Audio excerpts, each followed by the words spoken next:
आज आपसे एक सहज प्रश्न है। जी 770 दिन तक, आज 770 दिन हुआ। जी एक बहुत सिंपल सा प्रश्न है, सहज, जो आप करते चले आ रहे हैं।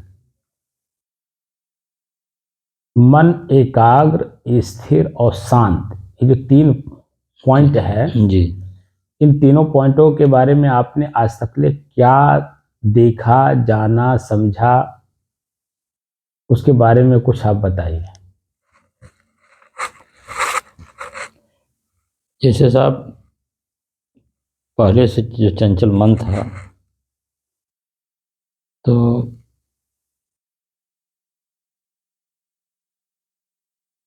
उसको शांति करने के लिए स्थिर होकर बैठना पड़ा। फिर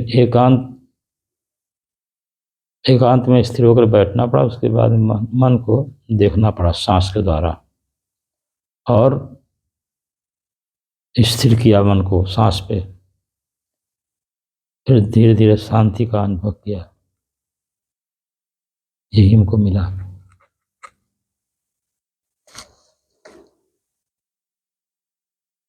मन की एकाग्रता, स्थिरता और शांति, जी ये 3 पॉइंट हैं। जी जी और तीनों पॉइंटों पे मैं बहुत कुछ आपको बता चुका हूँ। जी जी मन की एकाग्रता क्या है, पहला पॉइंट यही है। जी दूसरे, मन की स्थिरता का अनुभव कैसे हो, ये बात है।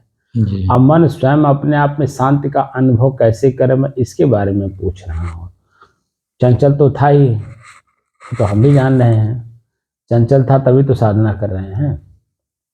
साधना का मतलब भी मैंने बताया था कि बार बार अभ्यास करना। मैं मतलब आपके मतलब कथनानुसार साहब बताए हैं, अपने सांस को देखता रहा, मतलब बार बार उसे देखता रहा। जैसे पर मन को एकाग्र किया। एकाग्र करने के से फिर धीरे नहीं, तो धीरे एकाग्रता का मतलब ये हुआ कि बार किसी बार काम को लगातार जी सुनना करना। जी तो आपका जो श्वास है जी और मन है, 2 है ना। जी जी आपका मन अपने ही श्वास पर 1 घंटे तक लगातार देखने में लगा रहता है। ये प्रश्न है, 1 घंटे तक जब तक लगातार नहीं देखेगा तो एकाग्रता कैसे महसूस होगा। हमारा प्रश्न यूं है, जी जी लगातार आपका मन अपने ही श्वास को 1 घंटे तक देखता है, ये प्रश्न है ना, महसूस करता है लगातार। क्योंकि ये सब सहज प्रश्न है, एकदम बिल्कुल सहज प्रश्न है, क्योंकि यही अभ्यास ही मैंने आपको कराया था। अब मैं प्रश्न पूछा हूं कि क्या ये सहजता में 1 घंटे तक लगातार आप अपने श्वास को देख लेते हैं लगातार? हमें सब काफी देख लेते हैं। मतलब मैं काफी नहीं पूछ रहा हूँ, घंटा नहीं, घंटा पूरा नहीं हो पाता। मतलब आप कभी घड़ी देखिए जी और घड़ी देख करके बैठिए जी लगातार 1 घंटे तक। आपको तो अब तक 2 घंटे तक लगातार होना चाहिए, क्योंकि 2 घंटे सुबह, 2 घंटे शाम आप बैठते हैं। जी तो दोनों 2-2 घंटे सुबह शाम आपका चित्त जो है लगातार अपने श्वास को ही देखे। चित्त नहीं बल्कि मन, आपका मन जो है अपने श्वास को लगातार 2 घंटे तक देखे। प्रश्न ये है ना। जी तो जब 2 घंटे तक आपका श्वास, आपका मन देख ही नहीं रहा अपने श्वास को, तो आगे की प्रक्रिया कैसे समझ में आएगी? क्योंकि ये सब अनुभूति का विषय है, जी जी ये कथनी और करनी का विषय नहीं है, महसूस करने वाली विषय है। अब अनुभूति तब होती है जब हम प्रैक्टिकल करते हैं। अनु माने पीछे, भव माने उत्पन्न होना। प्रयोग करने के बाद जो चीजें सामने दिखाई देती हैं वही एक्चुअल माना जाता है। और कोई भी चीज जिस समय में जो व्यक्ति अनुभव कर रहा हो, कोई जरूरी नहीं कि वही 1 घंटे बाद दूसरा आदमी अनुभव कर रहा हो तो वही चीज निकलेगा, अंतर हो जाएगा। उसमें भी कम और बेस जो है कुछ ना कुछ अलग चीज दिखाई देगा। क्योंकि प्रकृति का नियम है परिवर्तन। अब परिवर्तन में कोई चीज स्थिर रहती ही नहीं। तो जो चीजें हम अनुभव कर रहे हैं हम स्वयं अनुभव कर रहे हैं। जैसे हमारे वेद जो अनुभव करके लिखे, ठीक है, जी वह अनुभव श्रुति स्मृति और उपनिषदों में नहीं दिखाई देता है। जी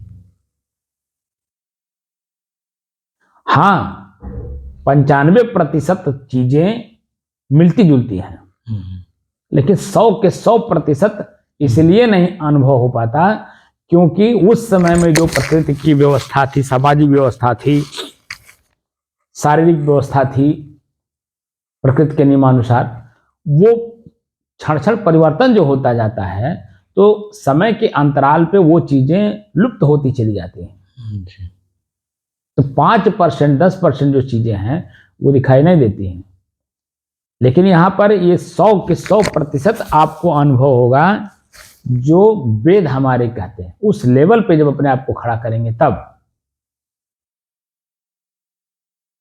तो कैसे होगा?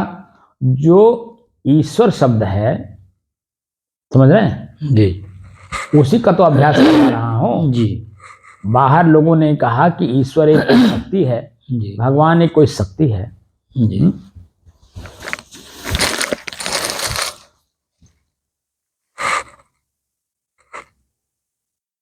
हो गया।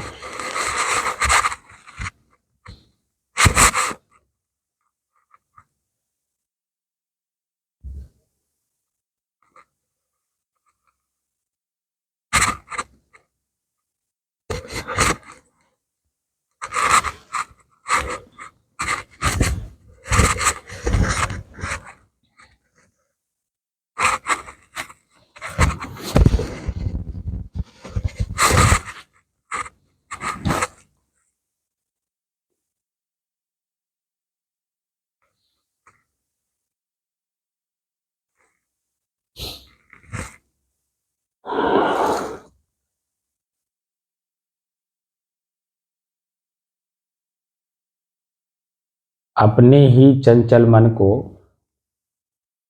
अपने ही बस में करके शांति का अनुभव करने की दृष्टि से साधना करते करते आज 770 दिन हो गए। तारीख 16 दिसंबर सन 2023, दिन शनिवार, प्रातः काल का समय। आज का जो प्रश्न है कि सहज में, सरल स्वभाव में हम अपने ही श्वास को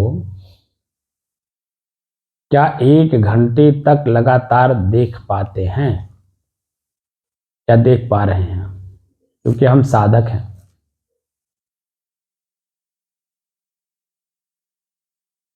मैं कल भी उदाहरण किसान का दिया था, आज भी उसी उदाहरण को रिपीट कर दे रहा हूं।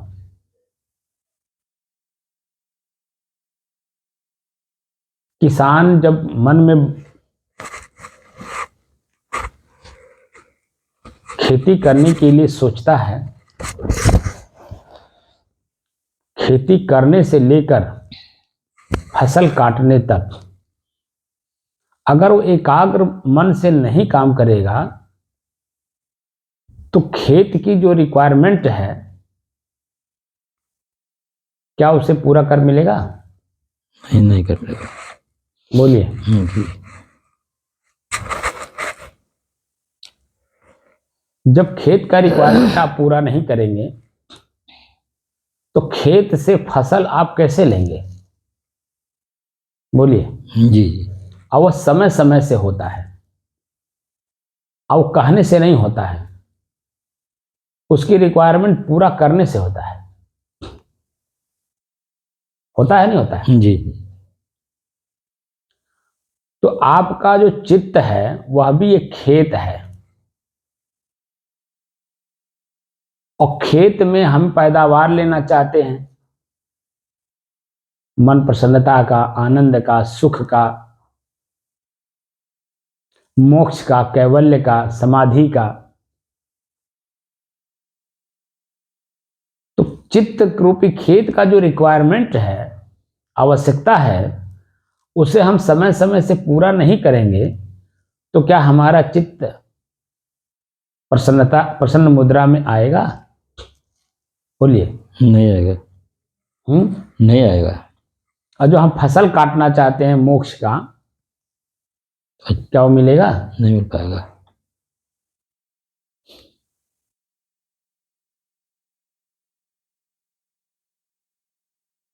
तब आप बताइए, हम लोग मोक्ष के लिए साधना कर रहे हैं, और ये जो साधना हम करा रहे हैं ये हम वेद से लेकर के और महात्मा कबीर तक, अब उसमें हमारे सभी जैन धर्म भी आते हैं, सिख धर्म भी आते हैं, माने जितने भी धर्म हैं, क्योंकि वेद ही हमारा सबसे पुराना ग्रंथ है। उसमें बाइबिल भी बाद में है, कुरान भी बाद में है, और अन्य जो संप्रदाय मतलब धर्म बनाने वाले लोग हैं वो सब बाद के हैं, लेकिन वेद हमारा सबसे पुराना ग्रंथ है और ये पूरे विश्व के लोग मानते हैं। अब वेद से लेकर के और अब तक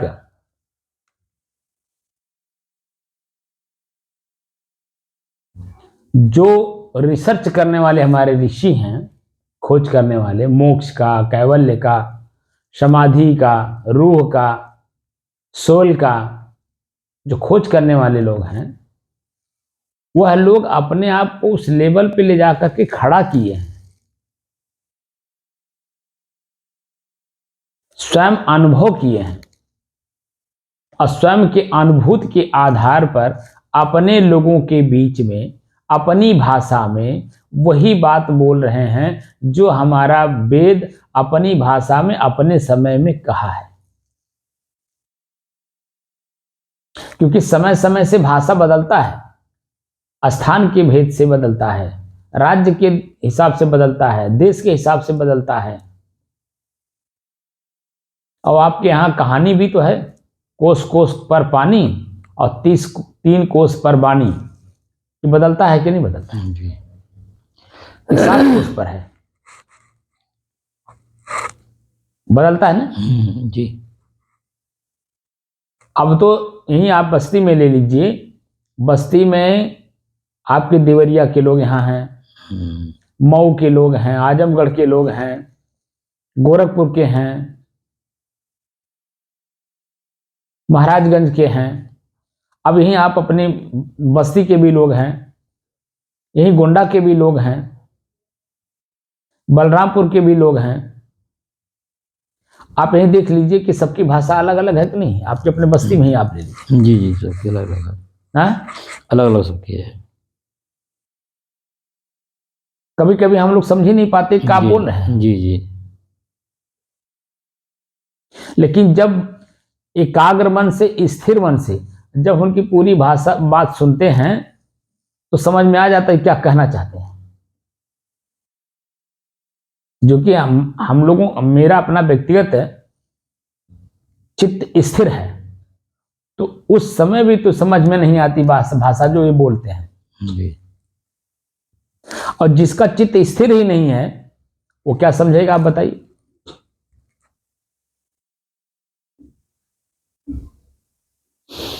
तो भाषा समय समय से जो बदलता है, वस्तु वही है, वही मिट्टी, वही पानी, वही आग, वही हवा, वही आकाश, वही पहाड़, वही पेड़, वही नदियां, वही समुद्र,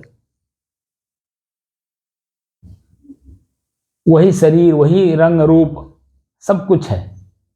लेकिन समय समय के आधार पर सब कुछ बदलता दिखाई देता है कि नहीं देता है? जी जी। बोलिए। जी। है वही सब चीज। बरसात होती है और इतना ज्यादा बरसात हो गई कि मिट्टी बह गई, जहां पर समतल जमीन दिख रहा था वहां नदी आ गई, और जहां नदी था वहां देखिए समतल जमीन हो गई। तो परिवर्तन आया कि नहीं आया? जी जी। और हम लोग हर साल देखते भी हैं कि एक तरफ नदी कटान करती है, दूसरे तरफ ले जाकर के पाट देती है। जी। ये देखते हैं कि नहीं देखते हैं? जी जी।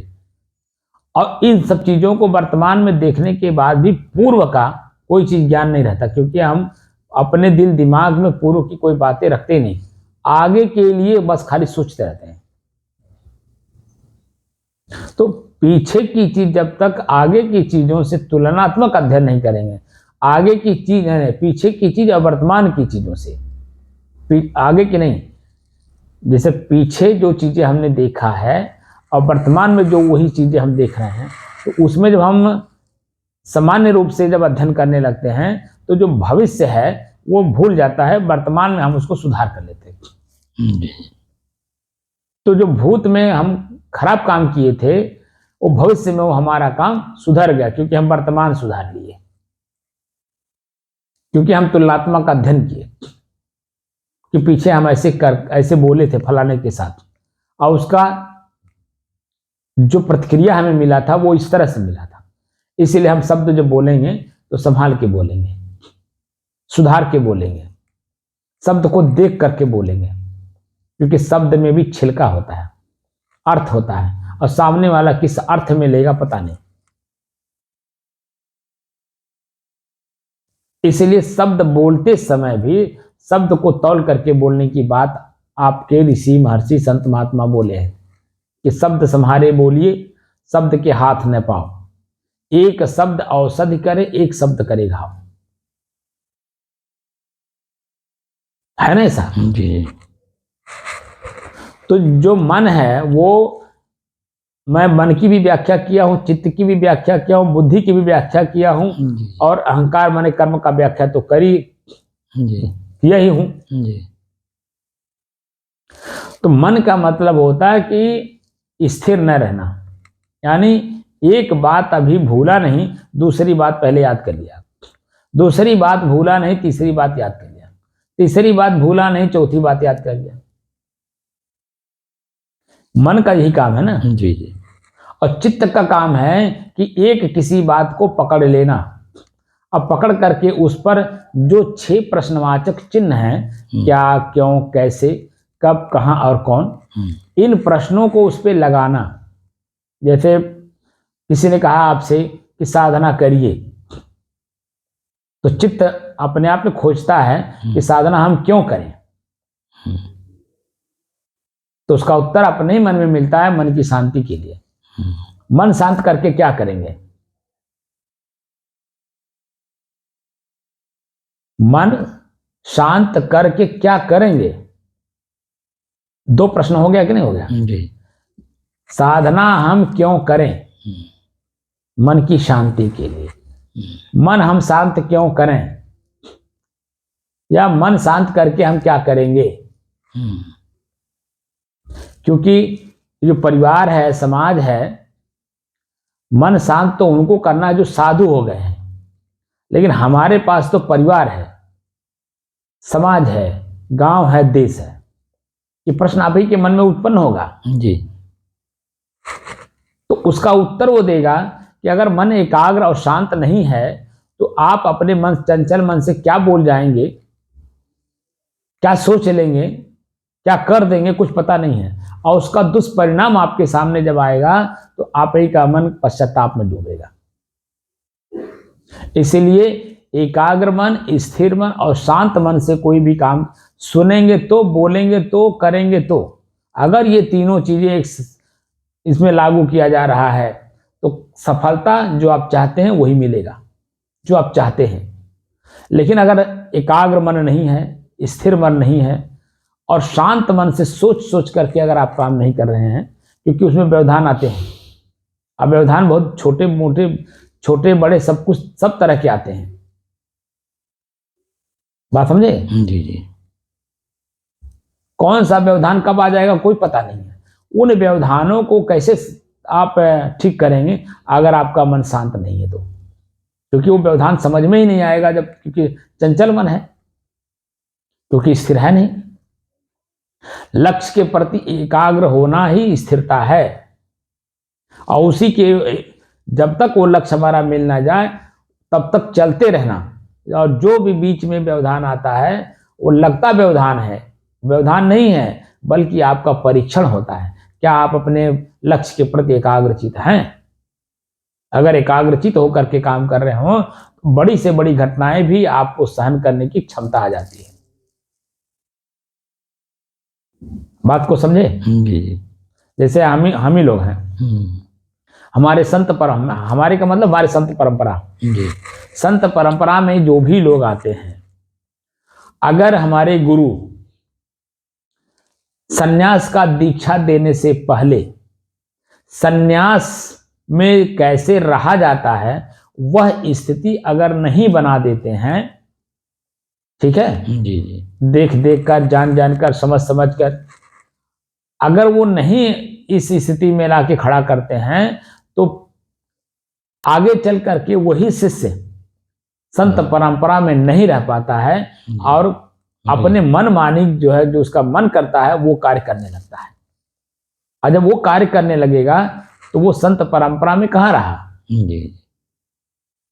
इसीलिए चित्त की स्थिरता के लिए गुरु के सानिध्य में रह करके शिष्य को भी चाहिए कि वह जो चाहता है वो पहले अनुभव कर ले, उसके बाद उसकी दीक्षा और संन्यास का संस्कार ले, यानी लंगोटी जिसको कहते हैं। जी। लंगोटी मुर्दा का पहचान है। अब मुर्दा का मतलब होता है कि दाएं बाएं ऊपर नीचे आगे पीछे कुछ भी करो, किसी को कुछ कहता नहीं है। कभी कभी आपने देखा होगा कि कुछ लोगों के पैर जो है वो बिटुर जाते हैं, फैलते ही नहीं है। जी। तो कभी कभी आपने देखा होगा कि उसको फैलाने की दृष्टि से जब उसको खींचा जाता है तो कभी कभी टूट भी जाता है। जी। पैर भी टूट जाता है, आपने देखा होगा। ये बात सही है कि नहीं? जी सही है। लेकिन क्या मुर्दा बोलता है कि हमारे पैर को क्यों तोड़ रहे हो? नहीं, कहीं बोल पाएगा? बोलिए। नहीं बोल पाएगा। बोल पाएगा नहीं, वो बोलता ही नहीं, क्योंकि उसमें वो बोलने वाला है ही नहीं है। बोलने वाला है ही नहीं। तो बोलने वाला ही नहीं है तो बोलेगा कौन? तो पैर सीधा है कि टेढ़ा है उसे क्या पता है? कुछ। और जो सीधा कर रहा है वह उसको पता है कि इसमें वो है नहीं। तो मन का मतलब होता है कि मन हमारे पास है ही नहीं है। तो हमारे ऊपर आपने पुराने संतों के कथा भी सुना होगा और कथा जो किताबों में लिखी उसको पढ़ा भी होगा, उदाहरण के रूप में कि कोई संत बनने आया संत के पास, तो संत जी ने उनको नदी स्नान करने के लिए भेजा। रास्ते में कुछ दुष्ट लोग रहते हैं, वह जो है उनका परीक्षण करने की दृष्टि से कोई खखार के थूक दिया, कोई कचरा फेंक दिया, कोई कनई फेंक दिया, कोई छू दिया। जब तक उनके अंदर में गुस्सा था वो बार बार जा करके स्नान करते थे। और जब गुस्सा समाप्त हो गया, एक लास्ट में लिखा गया है कि उनके ऊपर कचरा डाल दिया गया और उसके बाद भी उनके क्रोध नहीं जगा, तब जाकर के उनको सन्यास का दीक्षा दिया गया था। ये सब चीजें आपने पढ़ा होगा? नहीं पढ़े। और हमारे जो संत महात्मा कथावाचक हैं उनके मुंह से आपने सुना भी होगा। कहते हुए। तो जब तक ये स्थिति नहीं आती है, ठीक है, तब तक सन्यास दीक्षा ना लेना चाहिए और ना ही गुरु को देना चाहिए। दोनों बात है। क्योंकि हम यहां आए हैं अपने चंचल मन को एकाग्र करने, स्थिर करने और शांत करने, यानी मोक्ष प्राप्त करने आए हैं। तो मोक्ष कब होता है? जब मोह का क्षय हो जाता है। क्षय माने नाश, यानी अपने ही शरीर में, अपने शरीर का ही मोह नहीं रह जाता है। तो क्या होता है? ठंडी, गर्मी, बरसात, भूख, प्यास, मान अपमान, सब कुछ सहन करने की क्षमता आ जाती है। कितनी बात बोला हूं? भूख, प्यास, ये सबसे पहले व्यवधान है कि नहीं? सबसे पहले भूख लगता है, प्यास लगती है, ये व्यवधान है कि नहीं? जी है। हमारे चित्त में ये हलचल पैदा करते हैं। और जब तक शरीर को आप भोजन नहीं दे देते हैं, पानी नहीं दे देते हैं, तब तक आपका मन न एकाग्र हो सकता है, न स्थिर हो सकता है। तो शांत का अनुभव कैसे करेगा? क्योंकि चित्त चंचल है। तो इसीलिए धीरे धीरे ये जो व्रत उपवास जो कराया गया, ये आपके भूख को जीतने के लिए, कि भूख को कैसे जीता जाता है। तो व्रत जब आप रहते हैं तो देखिए, व्रत का मतलब होता है प्रतिज्ञा करना, ठीक है। व्रत शब्द का जो अर्थ होता है वो प्रतिज्ञा करना। हमारे अध्यात्म का जो भाषा है वो भाषा को लोग जानते नहीं हैं, और जानते भी हैं तो उल्टा काम कराते हैं, ये भी गलत है। व्रत का मतलब प्रतिज्ञा करना। अब प्रतिज्ञा आदमी उसी को करना चाहिए जो अपने भूख को जीत लिया हो। जैसे व्रत है आज, ऐसा कहा जाता है व्रत है आज, एकादशी व्रत है।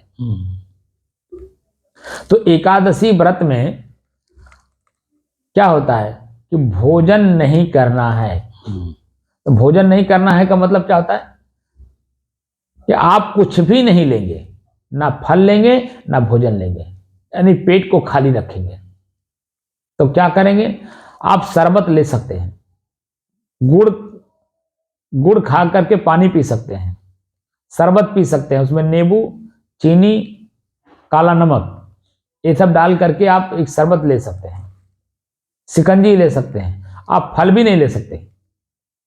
लेकिन जिस दिन निर्जला होता है, निर्जला एकादशी, उसमें आपको पानी भी नहीं पीना है।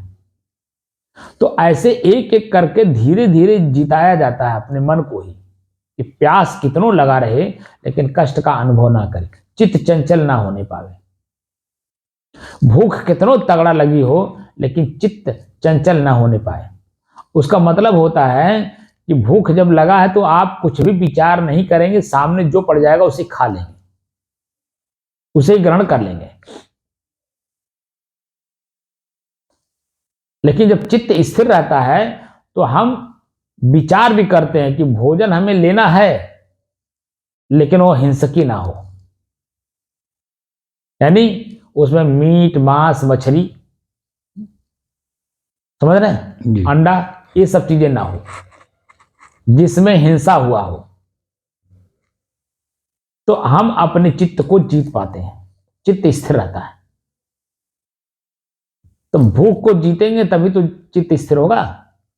भूख खाली कह देने से, गिना देने से भूख को नहीं जीता जा सकता है, वह धीरे धीरे जीता जाता है। और ये बात मैं नहीं जान पाया था जब हम अपने गुरु जी के सानिध्य में थे, तो 3 बजे हमें भोजन करवाते थे। भोजन बन जाता था 1 बजे, 1:30 बजे, लेकिन उसके बाद भी वो 3 बजे के पहले भोजन करने नहीं देते थे। हम तो कुछ समझ ही नहीं पाते थे, और तब तक पानी पी लिए तो पी लिए, नहीं तो पानी भी पीने नहीं देते थे। मतलब हुआ कि धीरे धीरे उन्होंने हमारे ही अपने शरीर में अपने ही चीजों को जीतने की कला सिखाई, लेकिन उस समय में वो बात समझ में नहीं आता था। पेट और पीठ सट जाता था। अनुभव जो मेरा हुआ है मैं आपको बता रहा हूं, पेट पीठ सट जाता था, दर्द के माले जो है पूरा शरीर कांपता था। लेकिन फिर भी मैंने उनके बात का कभी जवाब नहीं दिया, और ना ही मैंने चंचलता से ऐसा कोई काम किया कि मैं पहले भोजन कर लूं, गुरुजी बाद में करते रहेंगे। उसी का फल है कि मैं अब अपनी चीजों को जीतने में कामयाब हो रहा हूं, धीरे धीरे हो रहा हूं। तो चित्त हमारा और स्थिर हो रहा है। और वही चीज मैं, जो कोई भी साधक है, साधक का मतलब विद्यार्थी, न कि वो मास्टर है, न कि वो प्रोफेसर है, न कि वो डॉक्टर, न कि वकील, न कि वो समाज का कोई जिम्मेदार पर्सन है। एज ए विद्यार्थी, साधक का मतलब एज ए विद्यार्थी, उसे हर गुण सीखना है, हर कला सीखना है। जब उसकी हर कला में अपने आप पे पकड़ हो जाती है, तब उसे समाज अपने आप उसको डॉक्टर, वकील, अफसर, संत, महात्मा अपने आप नाम दे देता है, क्योंकि वो परखता है। असली पारखी तो समाज है। समाज आपको परखता है, जब आपकी स्थिरता किसी कार्य में देखता है, वैसे ही आपका नाम दे देता है। गलत तो नहीं कह रहा हूं मैं? नहीं, सही है साहब, बोलिए जी, ठीक है। क्योंकि कोई भी कार्य जब बार बार किया जाता है, वही आपके बार बार काम ही जो है आपको अपना नाम धरा देता है। जी, अभ्यास हो जाता है।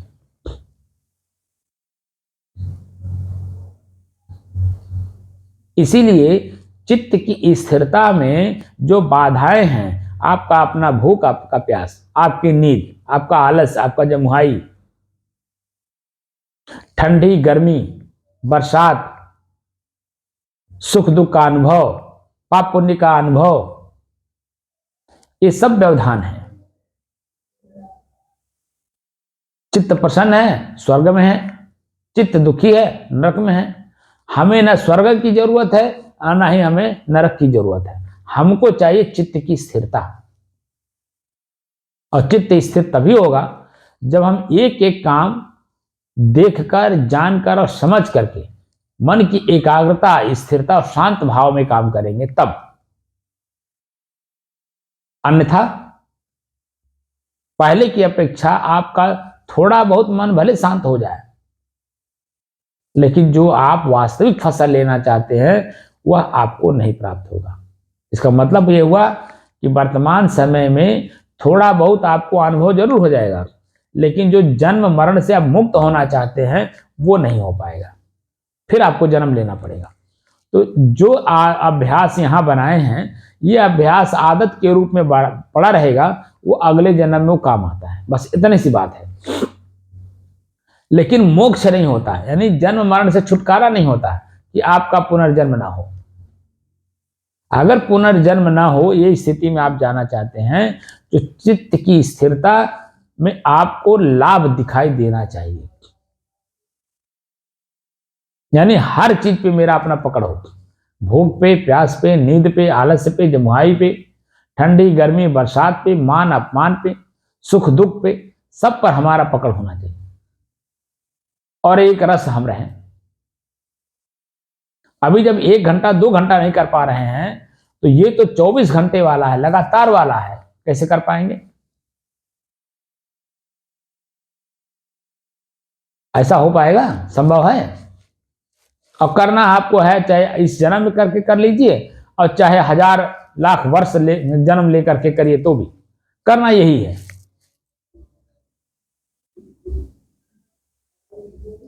बात को समझे कि नहीं आप? जी जी, करना यही है। जी। चित्त की स्थिरता में जो भी बाधाएं आए, उन सभी बाधाओं को आपको स्वयं ही दूर करना होगा, क्योंकि शरीर आपका है, इस शरीर के मालिक आप हैं। इस शरीर में रह करके अनुभूति भी आप ही करते हैं, और आप ही को इस शरीर से अपने आप से अलग करना है, और अलग करके इसी से मुक्त प्राप्त करना है, यानी मोक्ष प्राप्त करना है। जब इस शरीर से ही मुक्त होना है, तो शरीर की सारी गतिविधियों को जीतना होगा कि नहीं? जी जी, बोलिए। जितना होगा।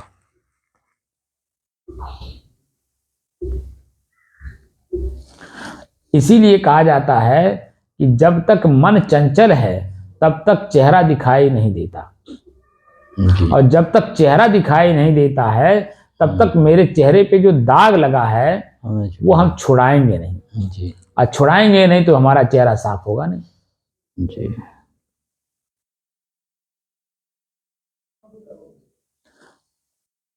यही हाल है अंदर चित्त की।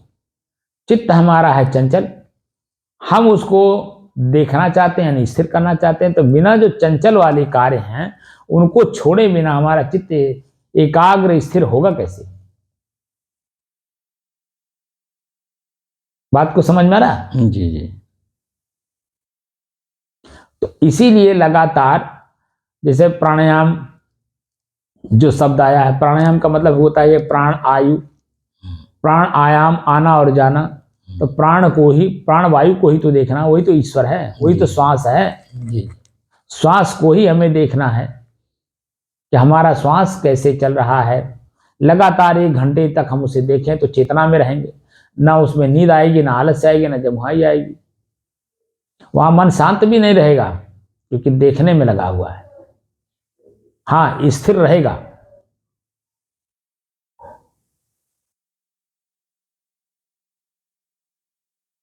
चक्की वाला आटा, जो आटा पीसने वाली जो चक्की है, मशीन है, उसको आपने देखा होगा। जी। जो उसका मालिक है चक्की का, वो देखिए चक्की चला देता है। तो चक्की जो डोंगा है, आटा पीसने वाली मशीन, वो डोंगा छोड़ करके कहीं इधर उधर होता है? नहीं। बोलिए। नहीं जाता है। बात भी करेगा, अपने उस कमरे में इधर उधर देखेगा भी। कमोबेश जो हमारा डोंगा में माल मटेरियल जो गेहूं है वो कम होता है या नहीं जाता है तो उसको देखिए हाथ से चलाता रहता है, सारा काम करता है, लेकिन क्या वो डोंगा मतलब मशीन को छोड़ के इधर उधर जाता है? नहीं जाता, रहेगा वहीं इर्द गिर्द में ही, जी। क्योंकि उसके मस्तिष्क में है कि मशीन चल रही है। गेहूं खत्म ना हो जाए। अब गेहूं अगर खत्म हो जाएगा तो चक्की तो चलेगी ही, लेकिन चक्की जो है वो क्या करेगी? नुकसान करेगी, रगड़ाएगी, पत्थर घिसेगी। घिसेगी तो उसमें क्या निकलेगा? पत्थर। पत्थर निकलेगा, आटा के जगह पे पत्थर निकलेगा। जी। अब पत्थर जो है वो बारीक होकर के निकलेगा, जो उसको हम किसी को खिला सकते हैं? अगर गेहूं पड़ रहा है तो आटा देगा, लेकिन अगर गेहूं उस चक्की में नहीं पड़ रहा है तो दो चीजें देता है, एक उसी चक्की का अपना ही पार्ट घिस करके नीचे गिरता है, जो छीने रहता जो है उसको घिस जाता है। जो छीने रहता है उसको घिस जाता है। वही तो कह रहा हूँ ना, पत्थर जो छिना हुआ है वो घिस जाता है। तो जो घिसता है तो जो घिसते समय जो उसका अपना मटेरियल वो नीचे गिरता है नहीं बारीक होकर के, जी। तो क्या उसको किसी को खिलाया जा सकता है? नहीं। कोई खाएगा? नहीं। बोलिए। अब गेहूं कमजोर होता है इसलिए वो रगड़ पीस देता है उसको, इसीलिए। कमजोर की बात नहीं, हमारा लक्ष्य ही है आटा पीसना, जी। क्योंकि आटा हम जानते हैं कि आटा पिसा लेने से, गेहूं का रोटी खाने से शरीर को ताकत मिलती है, बल मिलता है, जी। पेट भरता है। खड़ा गेहूं खाने से थोड़ी होगा। बात समझ रहे हैं कि नहीं? जी। तो कहने का मूल तात्पर्य है कि हमारा मन अपने ही श्वास के इर्द गिर्द ही रहना चाहिए। जी। मन रहना चाहिए, बाकी तो हाथ पैर जो हैं, आंख नाक कान जो हैं, ये चलते फिरते रहेंगे, अपने काम करते रहेंगे।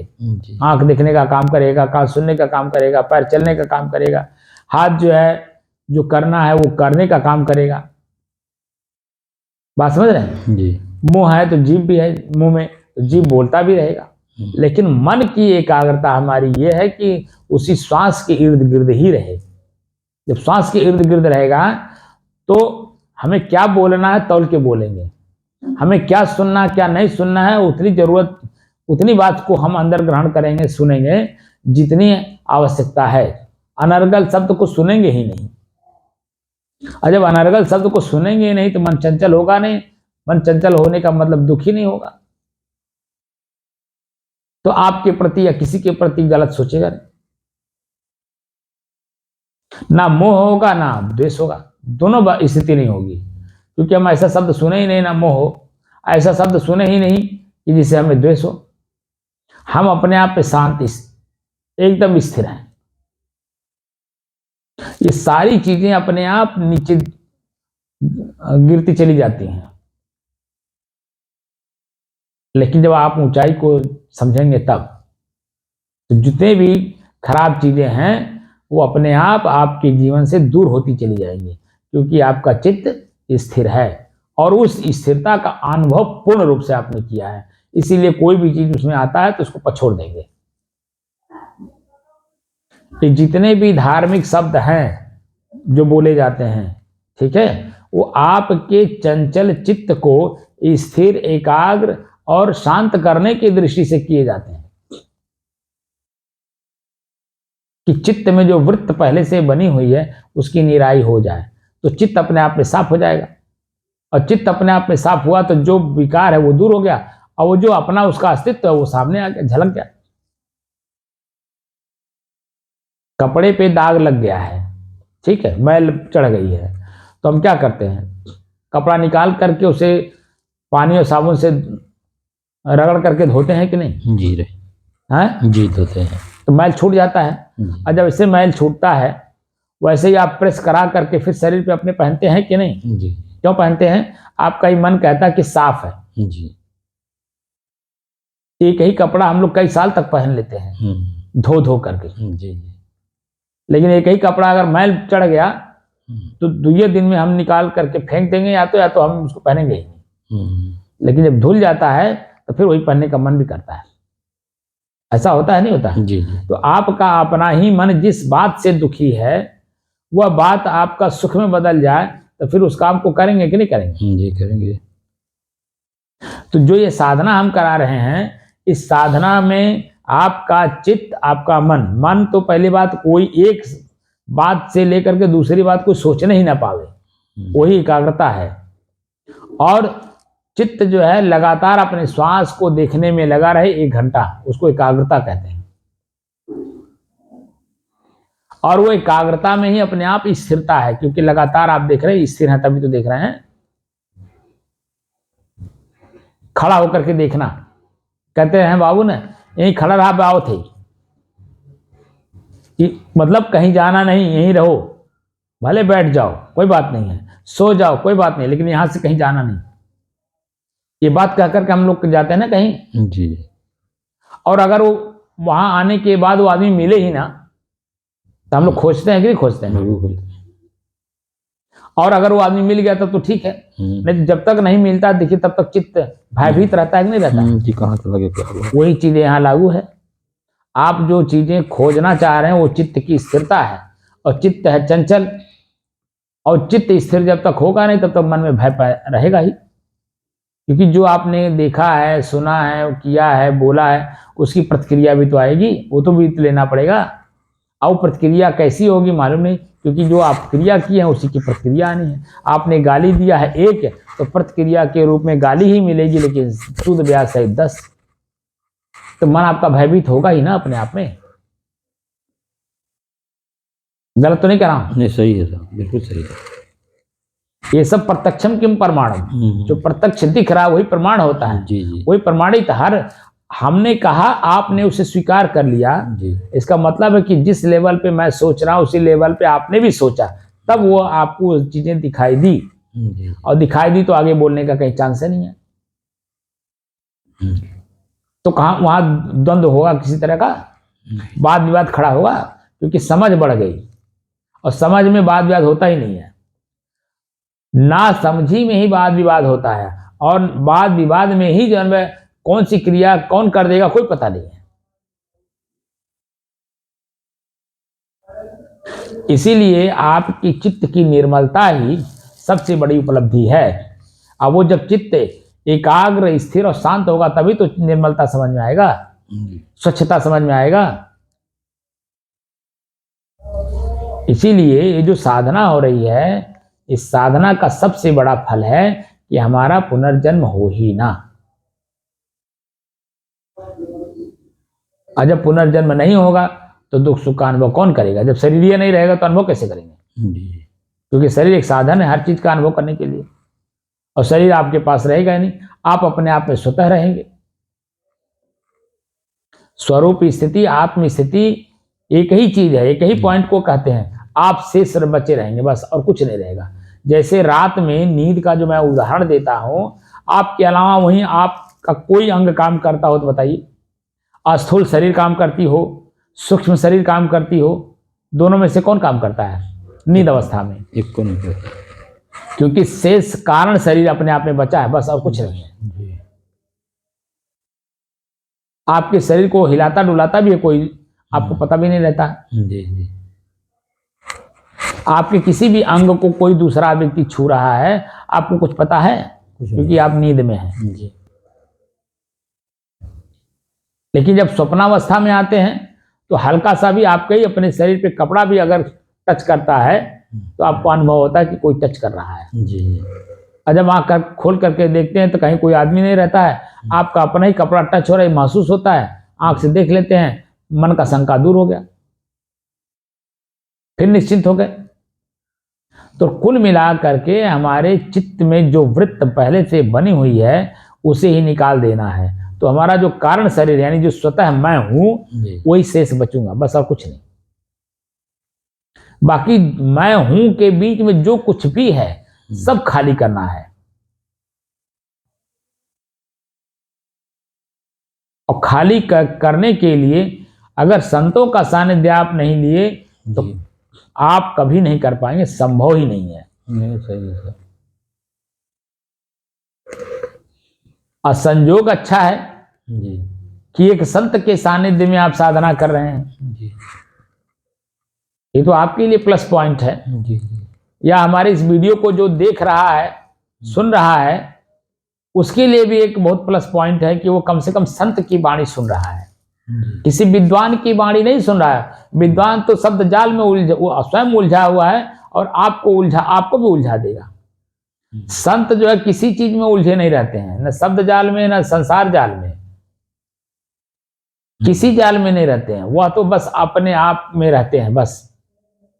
और इतनी स्पष्ट वक्ता आज तक ले कोई संत आपको मिले नहीं होंगे जितना मैं स्पष्ट बोलता हूं। इसलिए स्पष्ट बोलता हूं क्योंकि मैं जो दूंगा वही मुझे मिलना है, बस यही मैं इसीलिए मैं बोलता हूं, क्योंकि मैं स्वयं स्पष्ट चाहता हूं,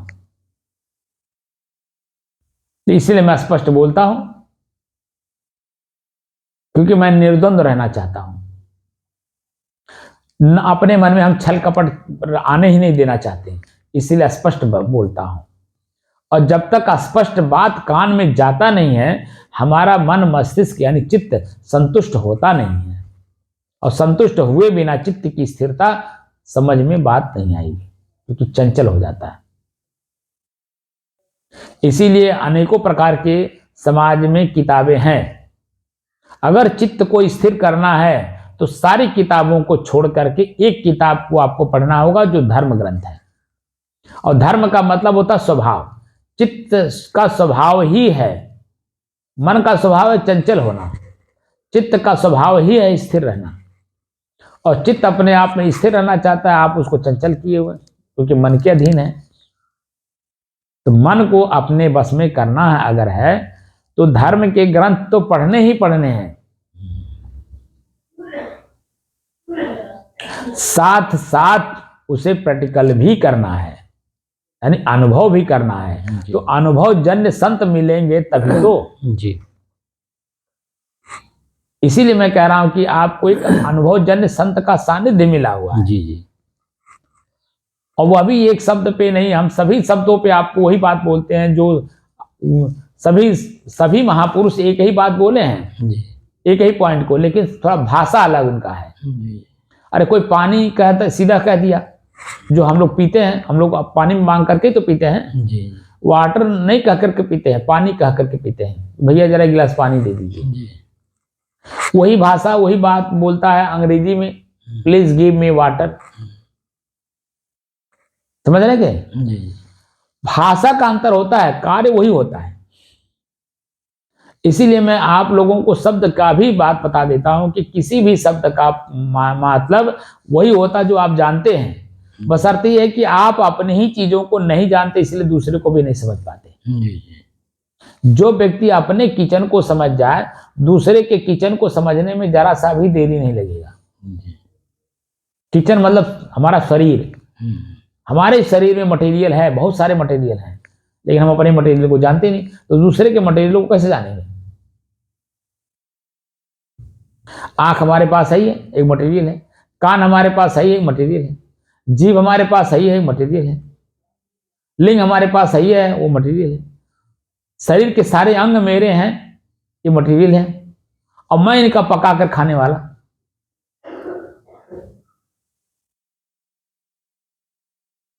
तो मैं कौन हूं? अगर जिस दिन आपको मैं कौन हूं का परिचय हो जाए, समझ जाइए कि सारे संसार को अपने परिचय प्राप्त कर लिया। और उसी दृष्टि से आप देखेंगे, जिस दृष्टि से आप लोग दूसरे से चाहते हैं, तो दूसरा क्यों देगा? क्योंकि वह आपसे भी ज्यादा दुखी है, क्योंकि उसका मन ज्यादा चंचल है।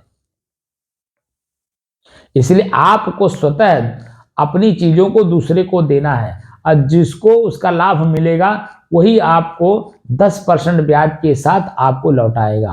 वही मैं बार बार कहता हूं, अगर आपने गाली दिया है तो 10 गाली आपको लौटाएगा, एक गाली का सूद ब्याज सहित। अगर आपने प्रेम का एक शब्द बोला है तो वो प्रेम का 10 शब्द आपको लौटाएगा सूद ब्याज सहित। अब जो आपको इच्छा वो दे दीजिए, प्रतिक्रिया के रूप में आपको 10% वही मिलेगा, लाभ के रूप में जो आपने दिया है। बात समझे कि नहीं आप? जी पहले आपने शायद जमींदारी प्रथा में देखा है कि नहीं देखा, देखे होंगे। जी। जब मैं देखा हो तो आप क्यों नहीं देखे होंगे? जमींदारी प्रथा में जमींदार लोग एक बखार बनाए रहते थे, जिसमें गेहूं का स्टॉक अलग रहता था, चना का स्टॉक अलग रहता था, और जौ का अलग रहता था, कोदो का अलग रहता था। रहता था नहीं रहता था? जी। तो जो गरीब उनके यहाँ से जाकर के ले आते थे सूद ही पे। विसार, विसार कहते हैं उसको विसार बोलते हैं। जी। अब मुझे नहीं मालूम विसार बोलते क्या बोलते, क्योंकि मैं बहुत बच्चा था, जी। इस चीज को मैंने देखा है। तो जो गरीब आदमी उस जमींदार के यहाँ से जो चीज लाया है, जैसे एक से ही अगर वो चना लाया है तो सूद ब्याज सहित उसे 2-2.5 से ही सवा से ही देंगे, है सवाई देते हैं, सवाई लेते थे उस समय जी। में। तो सवाई मतलब 25% हो गया ना? 25%। है? अब मैं 10% कह रहा हूं तो सवाई का मतलब 25% हो गया। तो उस समय में आप देखिए 25% वो लेते थे, एक सही का सवा सही लेते थे। जौ लिए हैं तो जौ देना है, चना दिए हैं तो चना देना है, मटर लिए हैं तो मटर देना है, कोदो लिए हैं तो कोदो देना है। आप इस चीज को अनुभव किया है ना? जी जी। वही चीजें हैं आपके अंदर में, सब बखार भरे पड़े हैं। आप अब सबके अंदर में है, ऐसा नहीं है कि सभी जमींदार हैं। शरीर है तो जमींदार हैं, और सभी लोगों के पास अपना अपना बखार है। तो जिससे जो आदमी लेता है वही चीजें उसे लौटाता है जी। और वही जो सवाई आपने कहा 25% के रूप में, हम तो 10% में हैं। जी।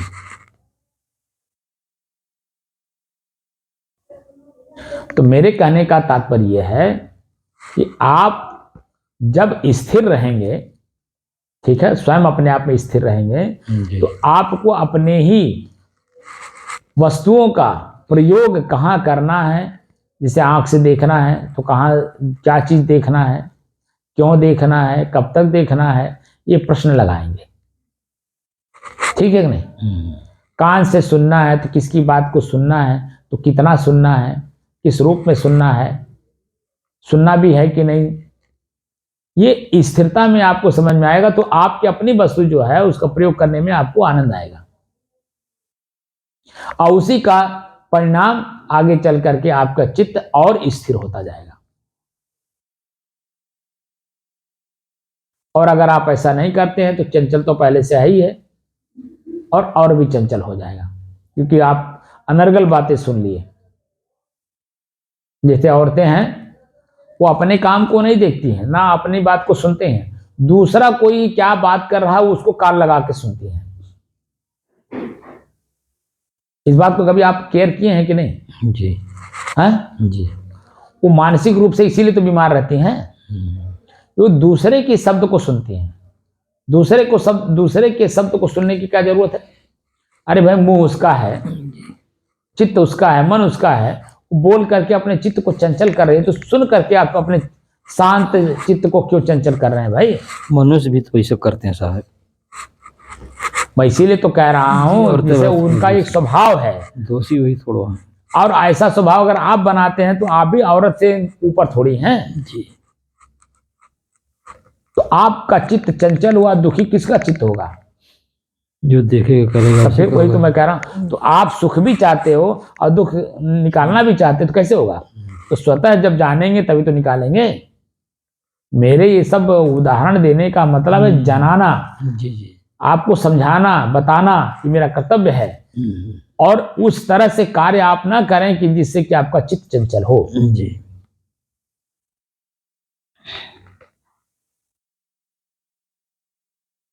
तो जब चित्त चंचल नहीं होगा तो इससे है ना अपने आप में जी। तो जो उसकी अपनी स्थिति है वो ऐसी बनी रहेगी। तो कुल मिला करके मैं कौन हूं का ही परिचय प्राप्त करना, और मैं हूं शुद्ध और शांत स्वरूप। जी। एक शब्द में शुद्ध और शांत स्वरूप, और इसी में जो हमने मिला दिया है उसी को निकाल देना है बस। जी।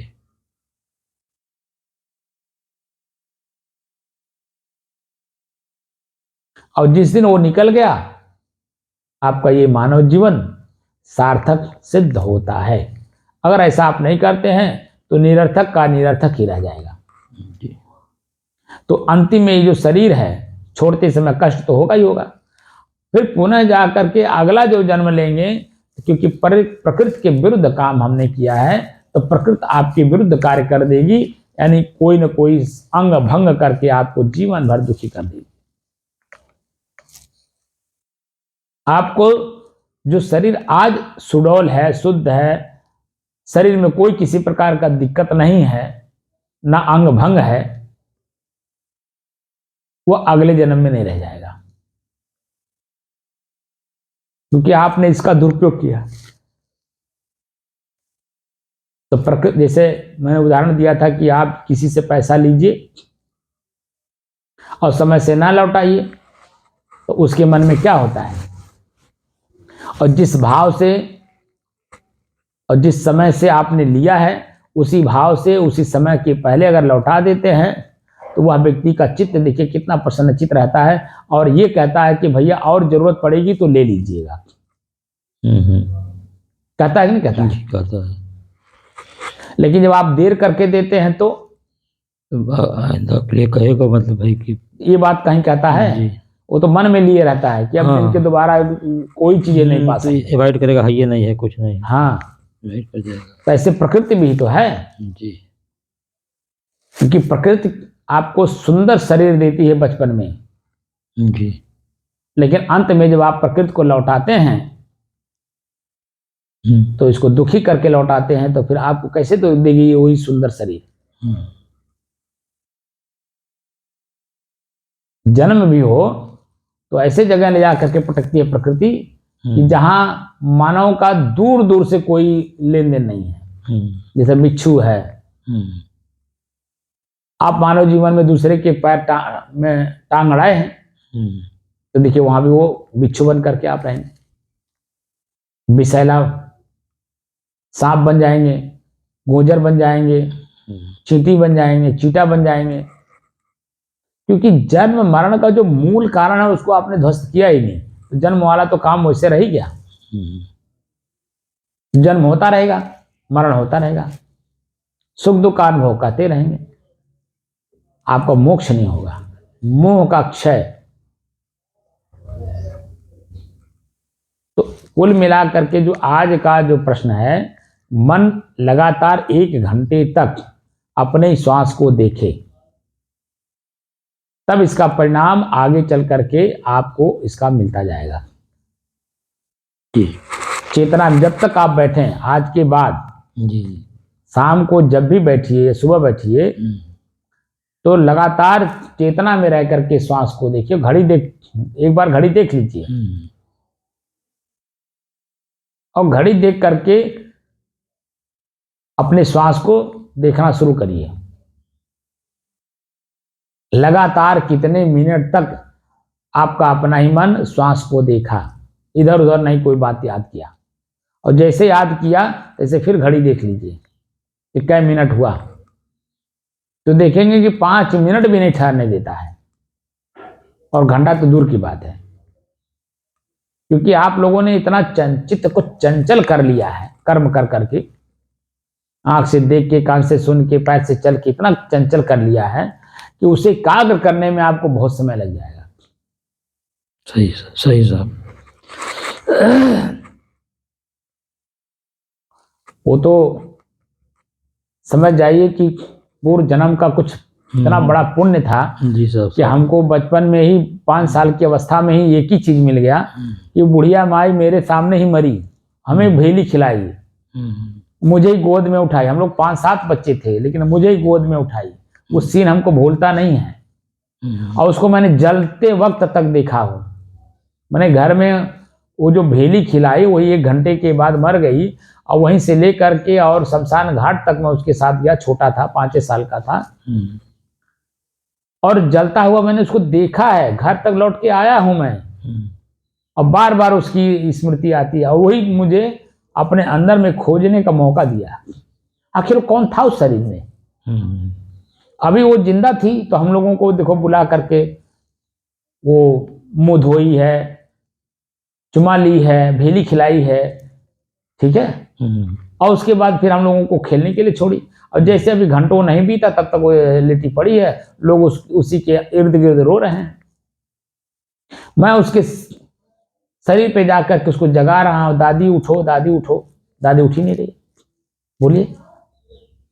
और मेरे सामने जो है उसको टिक्की पे ला दी, मेरे सामने उससे जो सिस्टम है समाज का वो बना करके उसको शमशान घाट की ओर ले गए। और मैं भी गया, लोग मुझे, क्योंकि 5 साल का था, छोटा था, तो मुझे भी लोग गोद में ले गए। मैं जिद कर लिया कि जाऊंगा, तो मुझे गोद में लेकर के लोग गए। बात समझ रहे हैं?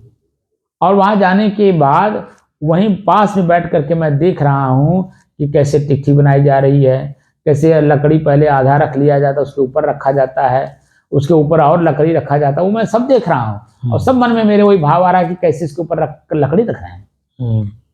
उसको दर्द नहीं हो रहा होगा, उसको पीड़ा नहीं हो रही होगी। ये मैं खुद अनुभव कर रहा हूँ कि हमारे दादी को जो मैं देखो लकड़ी पे रख रहे हैं, देखो दादी के ऊपर लकड़ी रख रहे हैं, देखो दादी को जो है वो आग लगा दी और उसमें घी भी डाल रहे हैं कि और जल जाए। बात समझ रहे हैं? अब पूरा शरीर जला के खाक कर दिए, थोड़ा बहुत जो बचा था वो पानी में फेंके। पानी में देख रहा हूं तो कछुआ लेके भाग गया।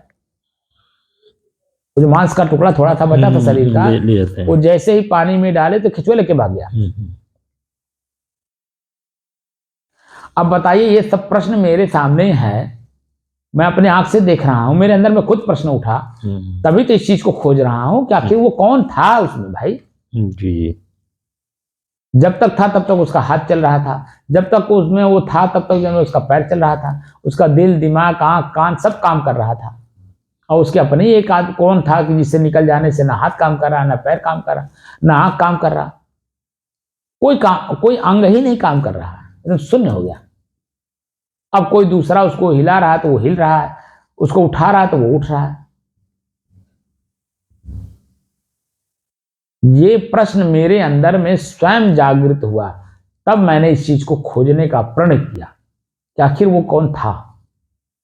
और तब जाकर के मैं हर चीज को सहन करने की क्षमता रखा, और देखिए मैं आज कहां से कहां हूं। अगर ये दृढ़ता से मैं इस चीज को न जाना होता तो भूखिए, जो मैं बताया ना आपको कि गुरुजी जो 3 बजे भोजन कराते थे तो पेट सट जाता था, दर्द करता था पूरा शरीर, उठने बैठ जाता था, उठने का मन नहीं करता था, और उठ गया तो बैठने का मन नहीं करता था। इतना ज्यादा मैंने पीड़ा होती थी शरीर में भूख के कारण। लेकिन फिर भी मैंने वही किया जो गुरुजी ने कहा, और गुरुजी ने जब मेरे पूरे शरीर को अपने बस में करा दिया, आज जो स्थिति स्वरूप स्थित की है, अरे महाराज अनुभव करता हूं तो मैं उनको धन्यवाद देता हूं। लेकिन जिस समय वो प्रयोग करा रहे थे उस समय में तो धन्यवाद कौन दे, तो भागने का मन करता था कि इनके पास कहां से मैं आ गया, ये तो मेरे साथ ऐसे व्यवहार कर रहे हैं जैसे सवतिया डाह नहीं होता। जी जी, उस तरह का। लेकिन आज समझ में बात आती है कि उन्होंने मेरे साथ क्या किया है।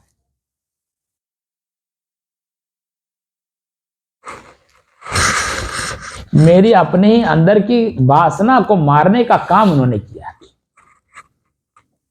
क्योंकि वासना तभी मरती है जब देखा जाता है, जाना जाता है, समझा जाता है तब। और जब तक वासना को आपने देखा नहीं, जाना नहीं, समझा नहीं, तब तक उसको अपने बस में कैसे करेंगे।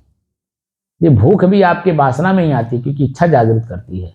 क्योंकि अभी भूख बराबर आपको भोजन मिलता जाए, स्वाद भोजन ना मिले तो अच्छा आपकी चला सांझ के बढ़िया भोजन मिली, लड़कन से कह दे बहुत तनी भोजन बढ़िया बनावे, ऐसा चाहिए, वैसा चाहिए, इस तरह चाहिए, वह तरह का, ये कल्पना में ही तो आता है जी, क्योंकि वह वासना में है। इसलिए हर चीज को अपने बस में करना है, क्योंकि वासना मुक्त जीवन बनाना है। ठीक है जी साहिब। अब थोड़ी देर बैठिए शांत चित्त और अपने मन को एकाग्र करिए, और एकाग्रता में ही स्थिरता है, शांति का अनुभव है, तो मैं बता ही चुका हूं। लेकिन अभी अनुभव नहीं हुआ, ये प्रश्न है। लगातार आपका मन अपने ही श्वास को देख नहीं रहा है। थोड़ी देर के बाद वह आलस कहाँ चला जाता है पता नहीं चलता है।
साहिब साहिब साहिब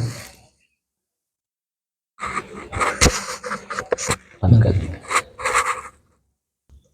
जैसे सब गेहूं है या धान है या मटर है, चना को भी है, उसकी वासना भून करके ही आदमी खाता है, उसकी मतलब अंकुरण शक्ति को खत्म करके ही खाता है। ऐसा क्यों? ऐसा क्यों करता है? नहीं, जैसे गेहूं आप पिसाते हैं तो भून के कहाँ पिसाते हैं? नहीं नहीं, जिससे पिसा देते तो उसकी अंकुरण शक्ति खत्म हो गई। वो तो ठीक है, उसका जो प्रकृति का नियम है, प्रकृति के नियम के विपरीत हो गया, तो आपके शरीर को तो लाभ देता है। उसका जो तत्व है रहेगी अंकुरण शक्ति, वो रहेगा ही।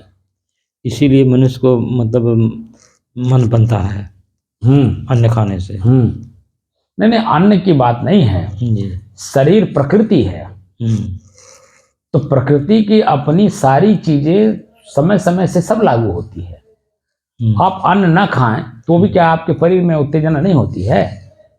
ना खाएं आप, फलाहार रहें, फलाहारों न खाएं। जैसे मैंने एक उदाहरण दिया था, एक माता जी हैं,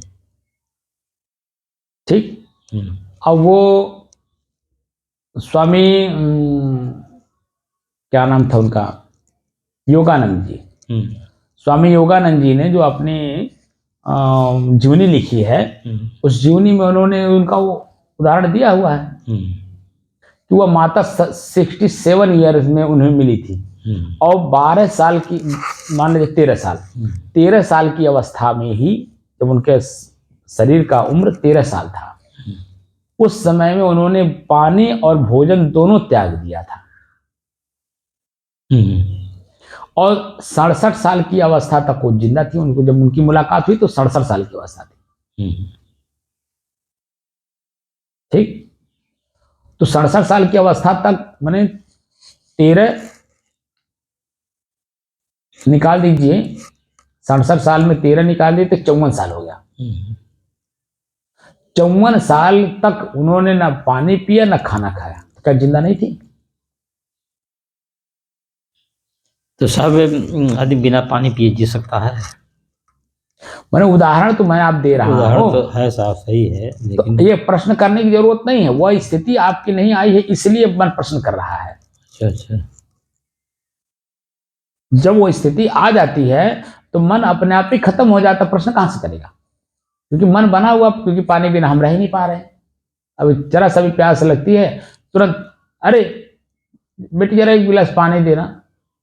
मान लीजिए 5 मिनट लेट हो गई, तो अब बेटी के जगह पे कार्य, तो उसे पानी मांग लिया, अभी तक पानी धले, भाषा बदल जाती है। जैसे जैसे 5-5 मिनट बीतता जाता, आपकी भाषा खुद बदलती जाती है, क्योंकि आपका अपने प्यास पर आपका कमांड नहीं है, यानी पकड़ नहीं है। इसका मतलब चित्त चंचल है। चित्त चंचल है तभी तो जब आप उसको सहन नहीं कर पा रहे। अब बताइए, 54 साल तक उनकी मुलाकात, उसके बाद भी वो जिंदा रही। वो लगभग 70-75 साल की अवस्था में शरीर छोड़ी हैं, लेकिन 67 साल की अवस्था में उनकी मुलाकात हुई है स्वामी योगानंद जी से, और उन्होंने इसका जिक्र किया है।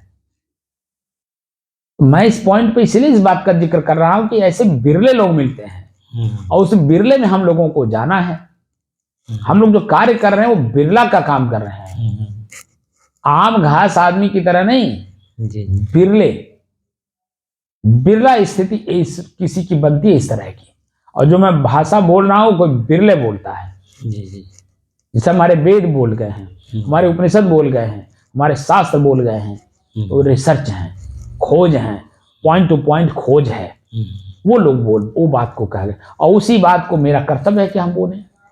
तो उस भाषा को हम तभी बोल पाएंगे जब हम स्वयं उसका अनुभव करके उस लेवल पर अपने आप को खड़ा किए रहेंगे, तब हम स्वयं उस स्थिति में रहेंगे, तभी तो बोल पाएंगे। हम बोलें और वो आप भी तो अनुभव करेंगे कि इनमें बात नहीं बा, भाई सामने वाला भी तो वही चीज है जो मैं हूं। तो जो मैं बोलता हूं वही आप सुनते हैं, और आपका मस्तिष्क उसे स्टोर किए रहता है। और स्टोर में वो अपने आप में तुलनात्मक अध्ययन करता है, ये बोले हैं तो ये हैं कि नहीं है। अगर हैं तभी जब आपका मन समर्पित भी होता है, अपने आप को छोटा भी बनता है, नम्र भी होता है। अगर वो अपने लेवल पे नहीं पाता है, जो बोले हैं आप उस लेवल पे आप नहीं है, तो आपके देखिए वो भी अकड़ के बात करता है। तो अपने आप में कहता हूँ ऐसे खाली बोलते ही रहते हैं बस, और कुछ नहीं, मैं है नहीं कुछ। ये भाषा कहाँ से आ रही है? क्योंकि आप भी वही हैं जो मैं हूँ, जो मैं हूँ वही आप है। इसलिए अपने आप को जब हम समझ लेते हैं तो दूसरे को समझने में आसानी होती है। इसलिए वही बात बोला जाता है, उतने तौल के बोला जाता है जितनी वर्तमान में आवश्यकता है। इसका मतलब चित्त स्थिर है, तभी तो तौल की बात कर रहे हैं, तभी तो सामने वाले को देख के बात कर रहे हैं। बोलिए। और चित्त चंचल है तो कुछ पता ही नहीं है, तो जो मन बोलेगा वर्तमान में वो आप बोल जाएंगे, और उसका परिणाम क्या आएगा आपके सामने रहेगा। जब परिणाम आता तब चिल्लाते हैं, वही तो है हानि लाभ। चित्त स्थिर न हानि न लाभ है। भाई जब हम बोलबे नहीं करेंगे तो न लाभ होगा न हानि होगा। जब हम कुछ करबे नहीं करेंगे, हम कहीं चाहबे नहीं करेंगे, तो जहां हम वहां स्थिर रहेंगे। कान कुछ सुनबे नहीं करेगा तो चित्त चंचल क्यों होगा?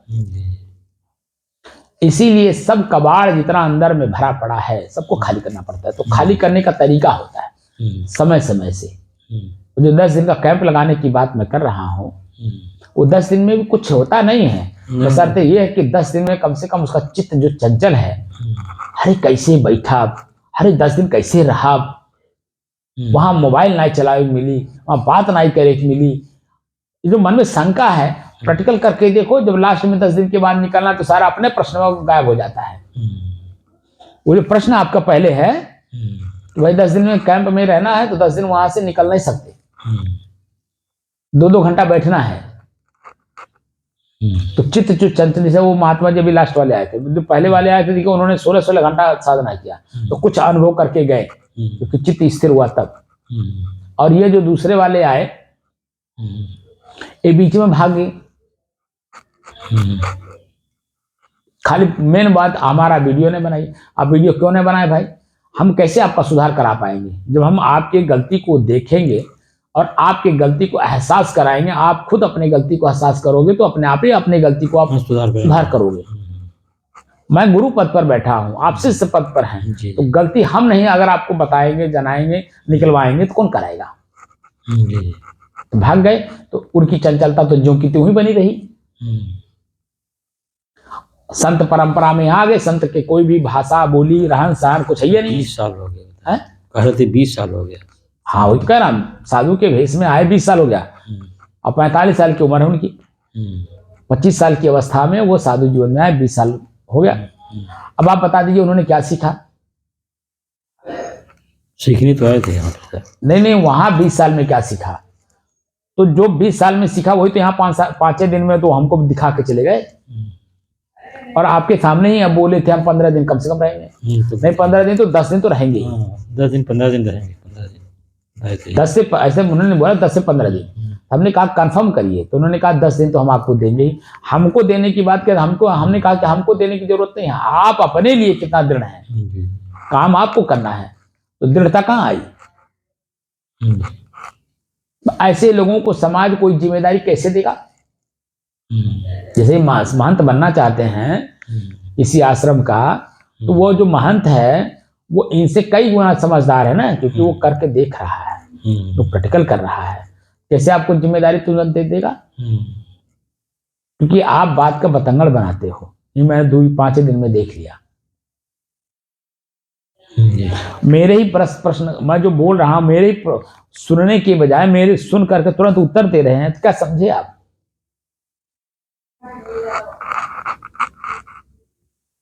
सुनना पड़ता है, पहले सुना जाता है, उसको गुना जाता है, धुना जाता है समझने के लिए। अगर नहीं समझ में आती तो प्रश्न करके पूछा जाता है कि आपने ये बात क्यों कहा, इसका क्या मतलब है। तो जब हम उसका मतलब बता देंगे, बात आपका संतुष्ट हो जाएगा, मन आपका संतुष्ट हो जाएगा, तो चित्त की स्थिरता बनी रहेगी, तो चंचल नहीं होगा। और आप सुने और अपने आप में गुण धुन नहीं पाए, यानी चिंतन नहीं कर पाए, उस लेवल पे ले जाके खड़ा नहीं कर पाए जिस उद्देश्य से मैंने उस शब्द का प्रयोग किया। तो आपका चित्त और मेरा चित्त एक कैसे होगा? तो विरोधाभास हो जाएगा। विरोधाभास होगा। मैं तो स्थिर हूं और आप हो चंचल। तो चंचलता में आप वही करोगे जो आपका मन करेगा। और यहाँ मन की वाली तो बात खत्म करनी है, तो कैसे होगा? सारी स्थिति मन की ही है। जी। मन ही जहां नहीं रहेगा वहां नहीं सब कुछ तब चित्त स्थिरता का समझ में आएगा। मन नहीं रहेगा। अब मन मतलब बताया ना, मन मतलब खाली ख्याल कराता रहता है। जो ख्याल होता रहता है, एक शब्द सुना नहीं तुम्हें 100 शब्द और जोड़ लिया और चंचल कर लिया। अरे एक शब्द का एक ही अर्थ होता है, बस ज्यादा शब्द अर्थ नहीं होता है। और हम अर्थ 100 ठो लगा लिए और दूरगामी लगा लिए, 100 साल तक का सोच लेते हैं, 100 जन्म तक का सोच लेते हैं। और जो उनकी पॉइंट हमारा 1 मिनट का है खाली। यही सब दोष है ना, यही सब चंचलता है। और चंचल मन जब तक एकाग्र नहीं होगा, स्थिर नहीं होगा, शांत का स्वयं अनुभव कैसे करेगा? इसलिए मैंने प्रश्न आज जो पूछा है 770 दिन के बाद, कि आपके अपने मन की एकाग्रता लगातार 1 घंटे तक आपका मन देखता अपने श्वास को? देखेंगे सब अभ्यास ही तो इसका मूल है। जितना आप अभ्यास करोगे उतना ही आपके अपने बस में होगा। जी। अभ्यास ही तो मेरे मूल है। साथ तो हमेशा हम चिंता ही बनाए रहते हैं। मतलब चिंता नहीं बनाना है, मतलब यही सांसें की मतलब देखने की मतलब चिंता भी नहीं करना है, खाली देखते रहना है। अब देखने में ये होता है कि हम क्या सोच रहे थे कि हमारा श्वास की गति तेज हो गई, हम क्या नहीं सोच रहे थे कि हमारा सामान्य है, क्या सोच लिए कि जब और हाई हो गया। जैसे अच्छी बात भी सोच लीजिए ना, तो भी आपका श्वास की गति तेज जाती है, लेकिन वो हल्की होती है, रहेगी तेज, लेकिन वो आपको नुकसान नहीं करेगी। जैसे मन प्रसन्न भी हो रहा, हंसी भी आ रही है, तो उस समय में अगर आप देखेंगे तो आपका श्वास की गति तेज रहती है, क्योंकि चित्त तो हमारा एकाग्र है नहीं, हम अपने चित्त को लगातार देख नहीं रहे। इसलिए हंसी में भी जो हमारी जो श्वास की गति तेज होती है, समझ में बात नहीं आती। तो जिस समय में हम चिंता वाली बात सोच रहे हैं, उस समय में जो हमारा श्वास की गति तेज हुई कहाँ देख पाते हैं? उसी का तो परिणाम जो हार्ट अटैक है, ब्रेन हेमरेज है। हार्ट अटैक और ब्रेन हेमरेज जो हमें मिल रहा है आज वर्तमान समय में, उसी का कारण है कि हम अपने समझ नहीं पाते, हमारी श्वास की गति तेज हो गई, जिसको अंग्रेजी में डॉक्टरी भाषा में बोलते हैं ब्लड प्रेशर। ब्लड प्रेशर के कारण ही आपका चित्त चंचल होता है, और उसी में जो है आपका जो है हार्ट अटैक, ब्रेन हेमरेज होता है। नसें फट जाती हैं, नस जब फटी तो जो ब्रेन हेमरेज हुआ। मैं वही नहीं चाहता हूं कि शरीर मिला है बड़ा कीमती है, सामान्य रूप में चलिए, हर चीज को देख के करिए, समझ के करिए, जान के करिए। तब आपके मन में अगर किसी प्रकार का द्वंद्वात्मक यानी दुखात्मक कोई भाषा अगर आ रही होगी तो उसको संभाल ले जाएंगे। खाली बदलना ही तो है चित्त को। जैसे ही देखिए, कोई भी चीजें एक जगह एक समय में स्थिर नहीं रहता है। दिन भर आप कोई भी चीज, आपका मन स्थिर नहीं रहेगा। ठीक है, मान लीजिए किसी ने आपको गाली दे दिया, 5 मिनट तक बहुत दुखी रहेगा, लेकिन वहीं किसी ने आपको सम्मान दे दिया, अरे जायद लइका हो, कह दिया लइका हो, लइका के बात मन में ना रखा जाला। उसने आपको मक्खन पालिश कर दिया, वो बात भूल गई, जो उस पर कष्ट होने वाला था, पीड़ा होने वाली थी, और प्रतिक्रिया के रूप में आप कुछ भी करने वाले थे, वो स्थिति नहीं है। बात समझ में आई? तो तुरंत देखिए आपका मन दूसरे तरफ में जा करके हंसने लगता है। हाँ, बात तो सही है, कहा था लइका जायज है, भले वो मर्दराज हो गए, लेकिन ओकर स्वभाव बहन बा उससे बच्चे जैसा, भले 30 साल 35 साल का हो गया, शरीर उसका 30-35 साल का हुआ ना, लेकिन उसका मन अभी बच्चे जैसा है, इसलिए उसने गाली दिया। और हम हैं 77 साल के, तो हमें उसकी बात पे माख नहीं करना चाहिए, क्योंकि वो बच्चा हमारे सामने हर प्रकार से बच्चा है, अनुभवी नहीं है। अनुभवी व्यक्ति आपके उम्र का अगर हो, अगर वो उस समय में कोई अपशब्द बोलता हो, तो उसकी बात का प्रतिक्रिया दिया जा सकता है किसी भी रूप में। लेकिन आपसे उम्र में कम है, भले 40 साल का है, एक तो उम्र में कम है, और दूसरी बात है 40 साल पहले आप उससे जन्म लिए, तो जो स्थिति आपने समाज का देखा वो तो नहीं देखा ना उसने, इसलिए उसको कुछ नहीं पता। हमें पता है, इसलिए हम उसकी बात का पतंगड़ नहीं बनाएंगे। क्या करेंगे फिर? शांत मन से अपने काम में लगे रहेंगे, जाने दो बल्ले क्या हो, अपन काम करें जी। और अगर अपन स्वभाव अगर बनल रही तो आपको गाली दे करके गया तो दूसरे को भी गाली देगा, तीसरे को भी गाली देगा, चौथे को भी गाली देगा, पांचवें को भी गाली देगा, 10 तक जाएगा, 11वां तक जाते जाते जाते उसका गाली का प्रतिक्रिया गाली पा जाएगा। और जब पा जाएगा तो फिर वही शांत हो जाएगा, वो भी शांत हो जाएगा। क्योंकि आप भी जो आप 77 साल में शांत हुए हैं, आप भी कभी ऐसा उम्र था कि जब आप बात का बतंगड़ बनाते थे, लेकिन समय के आधार पे झेलते झेलते झेलते झेलते जो हिमालय पर से पत्थर चलता है वो हरिद्वार तक आते आते देखिए जन वो घिसते घिसते घिसते चिकना हो जाता है, और हरिद्वार से चल करके वो बनारस तक या इलाहाबाद तक आते आते कितना चिकना हो जाता है, क्योंकि वो घिसता पिटता रहता है ना, चलता रहता है। और गंगा सागर तक जाते जाते तो इतना चिकना हो जाएगा कि पूछो मत, लेकिन है तो पत्थर बने। वैसे ही आप भी आदमी ही हैं और वह भी आदमी है, लेकिन आप जो है 77 साल तक, जन्म से लेकर 77 साल तक अब तक आप गंगा में चलते रहे चलते रहे चलते रहे चलते रहे। गंगा मतलब समाज, और समाज का मतलब हर प्रकार का दुख सुख, सुबह शाम दिन रात देखिए, हर तरह के आदमी को देखिए, हर तरह के आदमियों का हर तरह के शब्द को सुने, उससे आपकी मैच्योरिटी आ गई, इसलिए चित्त क्या है? शांति। अब चिकना हो गया, चमकने लगा, ये स्थिति बनती है। लेकिन कब बनती है? जब आपका अपना ही मन अपने बस में हो। अब बस में करने का साधन ये बताया गया ईश्वर जी। एक शब्द में बोल देने से लोग नहीं समझ पाते, इसीलिए प्राणायाम कह दिया, प्राणवायु कह दिया, सब घुमा घुमा कर मतलब रास्ते वही है, रास्ते बनाना चाहते हैं। हाँ, जो जैसा समझना चाहता है, समय समय से जो भाषा बदलाए, बदल करके लोगों ने समझाने की कोशिश की। ठीक है, वो सारी चीजें रिसर्च का है। हमारा जो वेद है, उपनिषद है या शास्त्र है, वो सब रिसर्च है। जब तक आप प्रैक्टिकल नहीं करेंगे, रिसर्च नहीं उस पर करेंगे, खुद उस शब्द पे आप खरा अपने को नहीं उतार पाएंगे। खाली पढ़ लेंगे, सुन लेंगे, याद कर लेंगे, दूसरे को सुना देंगे, लेकिन अपने अनुभव नहीं कर पाएंगे। और अनुभव के लिए चित्त की एकाग्रता, स्थिरता और शांत का होना, अनुभव होना बहुत जरूरी है। तब वो एक एक बात समझ में आ जाएगा। समझे नहीं आप? तुमने बात आई साहे बंदगी साहे।